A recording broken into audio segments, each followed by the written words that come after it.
Hello students, आपका स्वागत है हमारे यूट्यूब चैनल पर, जिसमें हम आज इंटर क्लास का जो फर्स्ट चैप्टर है राष्ट्र का स्वरूप, इसके बारे में बताएंगे। देखिए ध्यान से। राष्ट्र का स्वरूप, पहला लेसन को राष्ट्र का स्वरूप है, उसको लिखा वासुदेव शरण अग्रवाल जी ने। तो कोई भी गद्यांश इसमें का कोई भी इस लेसन का कोई भी गद्यांश आए तो आपको व्याख्या तो इसी प्रकार से करना है, संदर्भ भी इसी प्रकार से लिखना है, उसका प्रसंग भी, व्याख्या भी इसी प्रकार से आपको लिखनी है।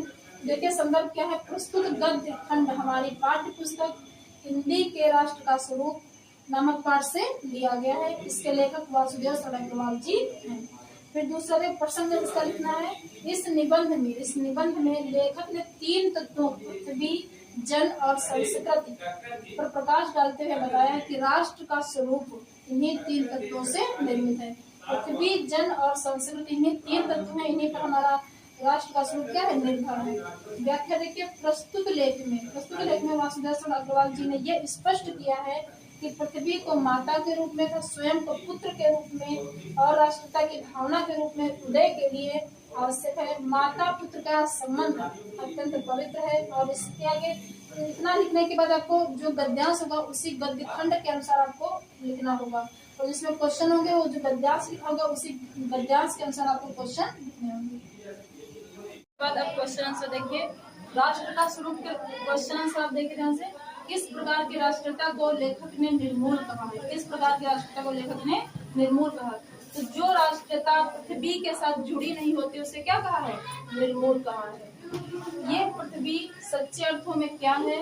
तो समस्त राष्ट्रीय विचारधाराओं की जननी है। क्वेश्चन जो गद्यांश होगा उसके नीचे जो क्वेश्चन दिए होंगे, इंपॉर्टेंट क्वेश्चन मैंने लिख रखे हैं, उसी का आंसर है यहाँ पे। भूमि का निर्माण किसने किया है? तो भूमि का निर्माण देवों ने किया है। कब से किया है? तो अनंत काल से किया। कब से किया है? अनंत काल से। फिर का पार्थिव और अद्योपांत शब्दों का अर्थ क्या है? तो पार्थिव का मतलब है पृथ्वी से उत्पन्न, और अद्योपांत का अर्थ है आरंभ से लेकर अंत तक। फिर 5वां क्वेश्चन देखिए।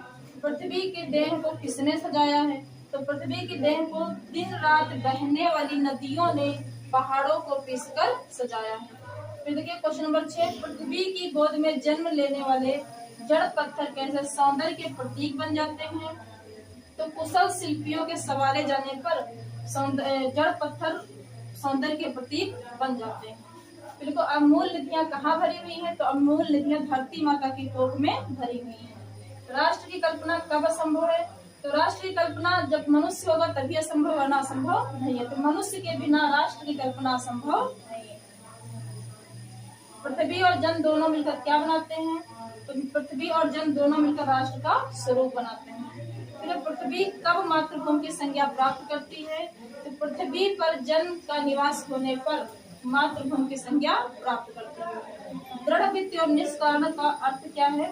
तो दृढ़ भित्ति का मतलब होता है मजबूत दीवार, निष्कर्ण का अर्थ होता है कारण रहित या अथवा स्वार्थ रहित। क्वेश्चन नंबर 12 देखिए। सौहार्द और प्रांगण शब्द का क्या अर्थ है? सौहार्द का अर्थ है सहयोग और प्रेम। प्रांगण शब्द का अर्थ है प्रांगण मतलब धरती का आंगन। ये question answer important question answer learn कीजिए। Like and subscribe my channel.